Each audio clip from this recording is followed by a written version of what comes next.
You're listening to From Pain to Possibility with Susi Haitley. You will hear Susi's best ideas on how to reduce or even eradicate your pain, and learn how to listen to your body when it whispers, so you don't have to hear it scream. And now, here's your host, Susi Haitley.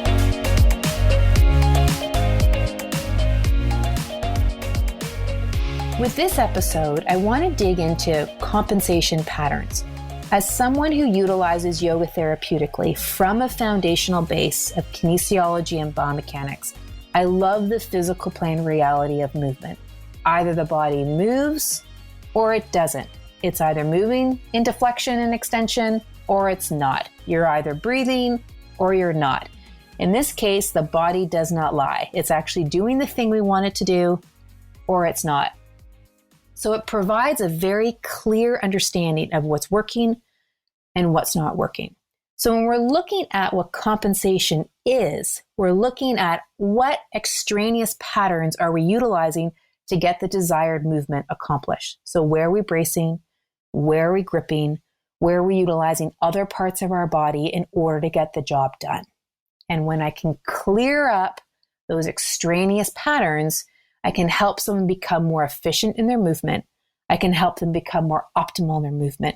And I can clear up the suboptimal patterning, which then has them absorbing and dissipating load through their tissues. They have much more efficient biomechanical patterns. And I've seen that that correlates into a reduction of pain. What makes this really powerful is that it gives the person who has pain the awareness of what's actually going on, because so many of these compensation patterns happen under our level of awareness. So it leads people to really question, like, why are they still in pain? What's really going on? And when I can show them how they're actually moving, it really opens their eyes to possibility. And with that understanding and that new awareness, they then have control over what they can do to support themselves. So it gives them a whole internal locus of control so that if their symptoms come back, they can recognize what patterns are correlated to that symptom increase, and they can then do something about it. Because they see over and over and over and over again the relationship between how they move and how they feel. Now, is compensation always bad? Absolutely not. It's not always bad. What I found, though, is that people who have pain, that when they reduce their compensation, that their pain starts to go away, which is why I start with that typically in the process of recovery. What's important to note is that all of us compensate. The thing is that those of us who don't have pain, or the pain that we have does not get in the way of us living our life, our compensation strategies are serving us. We are well compensated for the life that we want to lead. It's when we feel more constricted in our life, that's when we get to look at what our compensation patterns are, where our inefficiencies are, maybe where we're bracing or gripping or holding our breath. And when we take a look at that, we can make significant changes in how we feel and how we live our life. Let me give you a couple of examples where I see compensation patterns very commonly. One of them is in breath holding patterns. I will often see people do movement and they hold their breath in order to do that movement. Now, if I ask them to only move as far as their breath allows them, then they tend to move a lot smaller. So they were utilizing a breath holding pattern in order to get their job done. Another way that I see people utilizing compensation patterns is when they want to swing their leg in a walking pattern. And instead of using the leg to swing, they hike their hip. This is really common for people who have quadratus lumborum issues. The quadratus lumborum is a muscle in the lower back between the ribs and the pelvis. And I like to call it the superhero of compensation because it can take on a lot of extra work when the hip or the shoulder is not functioning well. Not all the time, but it certainly can get involved when those two are not working as well as they could. So when I'm working with someone who has a very spasmy QL, I show them how their leg bone is moving in their hip socket, so how their hips are functioning. And invariably we'll find that that hip movement is quite limited. And when they start to clear it up, they feel the softness and they feel the relaxation in their back because their back's not having to do that extraneous compensatory work that the hips were really meant to do. And now that the hips are doing the job that they're meant to do, the QL doesn't have to do the compensatory strategy. They feel better, their system feels better, and they have an understanding of what's contributing to the pain that they're experiencing. So that with their symptoms going down, they can now recognize that if they don't maintain their hip function, or if they go off and do an activity like basketball or hiking or walking the dog and they happen to be out for longer, or they happen to be on uneven surfaces and they feel that back starting to kick in again, they have an understanding why, and they can then actually do something to support themselves to get back into that pain-free place. The other piece that becomes important too is as they refine those movement patterns in the hip, for example, and they make those patterns better and better and better and better and integrate them more fully into their overall system, the length of time that their symptoms stay down gets longer and longer and longer to the point where they build these new neuromuscular patternings where they don't have pain at all.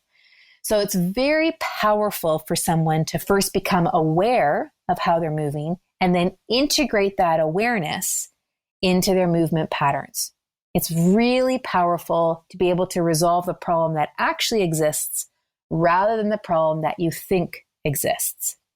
Now, let's come back to something that I mentioned earlier around how compensation patterns are not all bad and they're not wrong, right? We all compensate. Are we well compensated for the life that we want to live?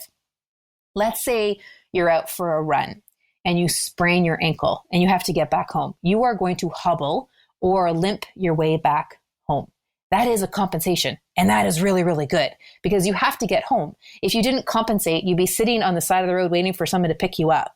So it's a good thing that you know how to compensate in order to get yourself back. It's one of these parts of our system that's a remarkable feature. What gets us into trouble is when we don't clean up that compensation after the fact, after we've had that initial recovery through the ankle. And to highlight this point, let me give you the example of a hip or a knee replacement.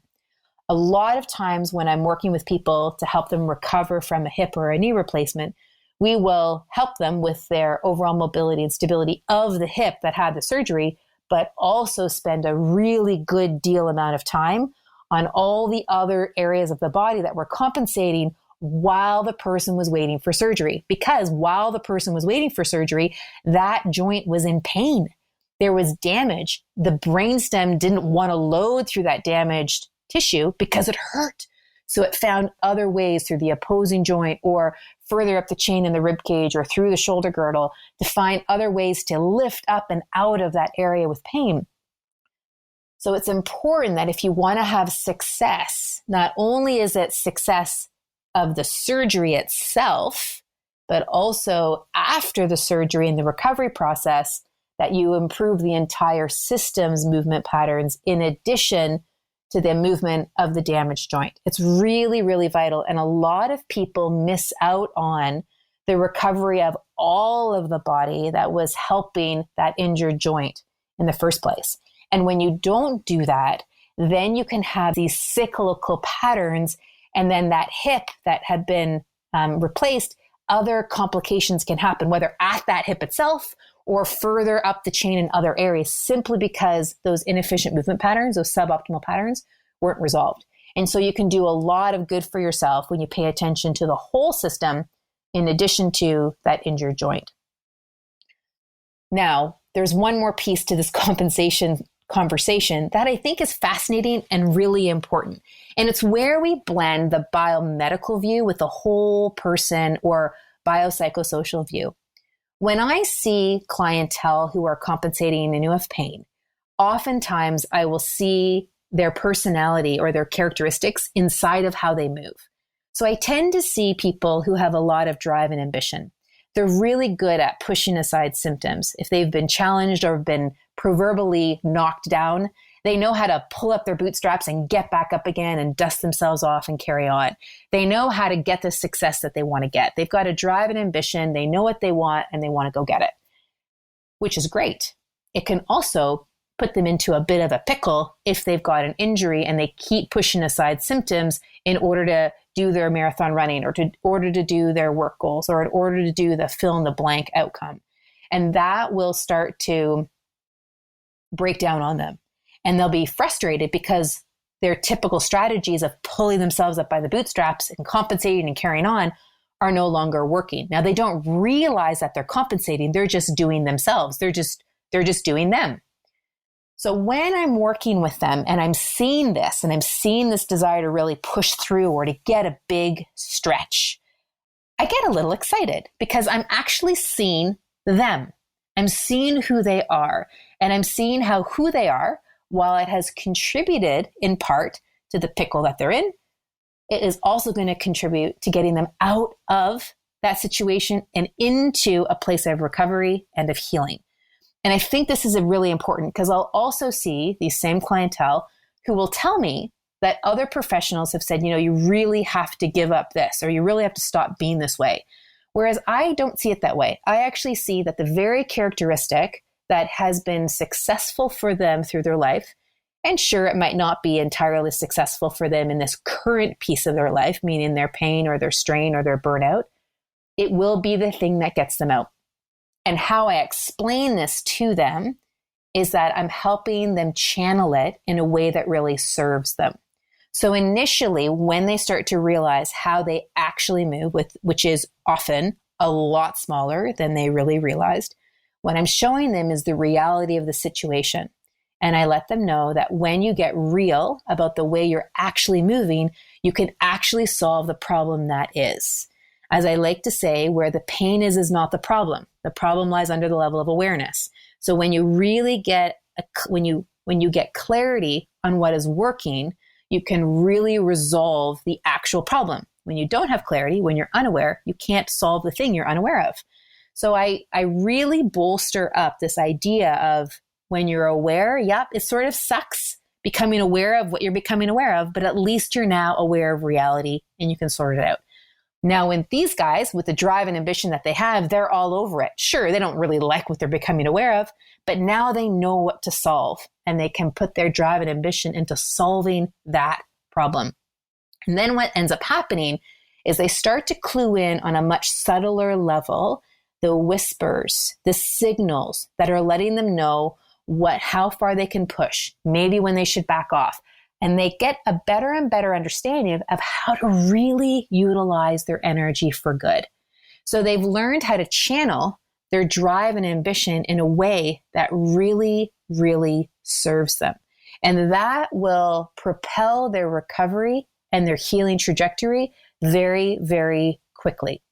So it's this idea of being able to get very clear on what the compensatory patterning is and how someone's personality weaves in through that, and leverage that to help someone recover very quickly. So the key pieces of this compensation conversation are that compensations are important. They are significant for understanding how someone moves or doesn't move. And when we can become aware of those compensation patterns, we can then start to recognize what's working, what's not working, and how we can support someone in making more efficiency in their movement pattern, better breathing, better connection, and through that, more inner stillness, which can overall settle a nervous system and overall support someone in their healing trajectory. Compensations are not all bad. There's a time and a place for utilizing them, and we want to make sure that we're supporting someone in becoming more and more and more efficient in how they move, which helps them feel better. So some takeaways for you. If you are out for a run or you're on your yoga mat, notice how you're feeling. Notice how you're moving. Are you really moving the leg bone in your pelvis? Or is your pelvis hiking? Are you tucking when you don't need to tuck? Are you bracing with your breath in order to make a movement happen? Again, not that it's a bad thing. Just notice what it is that you notice about your movement patterns and what does it reveal to you. If this has resonated with you and you feel that your pain experiences related to compensatory patterning that you might not be aware of, or maybe you are aware of it but aren't sure what to do, there are two options for you to explore. One is Susi's Resource Library, which is a membership site where I help people improve their movement patterns and train teachers and health professionals on how to recognize them and improve it in their own clientele. As well, if you want more personal attention, you can reach us through our website at the Contact Us page to inquire about our private one-to-one sessions. Have a great time exploring.